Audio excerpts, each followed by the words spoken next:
Oh, I'm coming out the abyss for this. King Jareer in your ear. I'm so fit I don't fit in. And this is a chaos edition, not a cave edition. And we're going to be reading about the nose game. Here's how nose signify ethnicity. So they got articles, they got studies, they got doctors, they got scientists all on this. This is a science. This is an education. This is an article. This is a study. So this is why we're talking about nose. Because they've been studying nose. So we just talk about what they study. I mean, that's what we do, right? We make no findings. So the only thing you could do is talk about and decipher. Third, yes, it's the third. We the third wheel. So you got to understand, information, we don't know what is information. We don't know who it came from. They just said, this is who it came from, and this is what it happens, and this is the timeline. But let's get into it. This is what makes us different, real quick. You can just look at people's faces. You don't need to be taught nothing. You can learn no language or know nothing. If you ain't speak no language or nothing, even if you goddamn colorblind. If you was blind, you can touch a wide and a narrow nose and be able to decipher the difference. That's the difference. There's a distinction in touch, which is the physical realm. It's not a fucking concept. You can feel size differences, shape differences. Okay? So stop playing. Even you can hear it. We can hear ourselves. No matter your geographical accent, we can hear us. We can still hear your voice because you have a wide nose. We hear your wide nose voice or the lack thereof. Nose shapes serves as fascinating markers of ethnicity, reflecting the rich tapestry of diverse cultures that span the globe. The aquiline nose, often associated with individuals of Mediterranean or Middle Eastern descent. The aquiline nose captivates with its elegant, slightly curved bridge and prominent shape. This nose shape has long been celebrated in art and literature, reflecting its cultural significance within these communities. The Greek nose, with a straight narrow bridge and a refined tip. The Greek nose has been celebrated since ancient times. This nose shape is associated with individuals of Greek and Rome and Mediterranean backgrounds. Look at this, classical beauty ideals, evolving a sense of sophistication. So this is eugenics. They associate intelligence with their nose shapes and associating low IQs with being pronoptus and having wide nose and woolly head. That's eugenics. See, what we talking, we're just distinguishing. We're not associating IQ with features. That's what they do. That's eugenics. Associating education, associating behavior with phenotype. Y'all don't know the bars. They be, oh, this is eugenics. I'm not associating intelligence with phenotype. I'm associating phenotype with environment. Huh? And this is King Jareer in your goddamn. Let's run it down. Here we have something called orthoscopy. This means straight jaw. So in Africa, this straight jaw is common in the north of the continent as well as in many East Africans. And it says specifically Ethiopids. Straight jaws also frequent in the Khoisan of South Africa. So the Ethiopian and the Khoisan and North Africa is straight jawed. As we look at the straight jaw is dominant in Eurasia. The straight jaw is dominant in North America.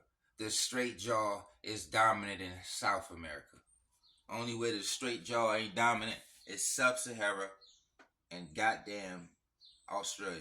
Remember Sub-Sahara, we need to say something for that Kalahari Desert, because you don't want to say Sub-Sahara and it includes them Kalahari Desert Khoisans. Remember that all desert dwellers, for the most part, is Orus Gnostic. Most of the cave, 90% of the cave is Orus Gnostic. Remember, the only ones that's not Orus Gnostic is the Australian. That's the only cave. That's the only Gillic who's Pernoptus. Let's run it down. Boom. This means forward jaw. Prostheny is the typical condition. Look, they use the word condition. In most hominid species, as was found in almost all prehistoric species. That's their code way of acknowledging that you're older than them. They say you got ghost DNA. They say you have an unknown ancestor. Prehistoric means prehistory. Remember they say we didn't have a history? You're fucking prehistory. We're prehistoric. Remember, history involves writing. When they say we didn't have history, we didn't have cave hieroglyphs. We didn't have cave carvings and cave paintings like normal cavemen. They're saying, hey, you're not a normal caveman in this thing, so you're not one of us. One, you have a forward jaw. Two, you have a platurine wide nose. Three, you have ulatriae woolly hair. So remember, ulatriae puts you in your own division of mankind. A forward jaw puts you in the hominid prehistoric human game. Let's run it on. But look though, so remember, just us and the Australians. You don't find that wide nose. You don't find that Pernoptus in what they say North Africa. It's some, but North or the Horn. They say the Khoisans, the Ethiopian, and the North are Orus Gnostic. But look at the prognostic. It's us. It's Australians. It's a little bit over here and shit. They ain't really showing this little piece of bits and pieces. It's not efficient. The same way we find the Orus Gnostic situation in the south of Africa, the Horn of Africa, and the north of Africa, we go looking for bird noses. And according to the craniometric analysis by Carter and Kuhn, 1939, aquiline noses in Africa are largely restricted to populations from North Africa and the Horn of Africa. Remember, we just heard this restriction situation with the head lice that you find in Ethiopia, Senegal, and Nepal. Nepal is not even in Africa. So that's not that restricted. But I remember them saying that. We're going to go there in a second. Largely restricted to populations from North and the Horn of Africa. In contrast to those, and contrast means different, so that's your diversity. You got the Caucasian features and the Roman nose. In contrast to those of Sub-Saharan Africa, which is more generally peopled by those of Semitic, Arab, and other non-African Negroid ancestry or descent. They're talking about the North and the Horn. But this was in the inside situation. So remember, this is not talking about them. So remember, this is how you read that. You got to skip over that. So Aquilian nose is largely restricted to population in North and the Horn of Africa. You skip over that. Which is more generally peopled by those of Semitic, Arab, and other non-Negroid. So remember, non-black descent. So remember, an Arab is not black. A Semite is not black, and every other non-black is a non-black. Let's see if we can find this lice thing real quick. I was right. So when you go into that class C, that head lice is restricted to Nepal, Ethiopia, and Senegal. This class is exclusively found in head lice and is geographically restricted to Senegal, Ethiopia, and Nepal. Man, I got a memory, man. They ain't got memories. That's how they keep tricking y'all.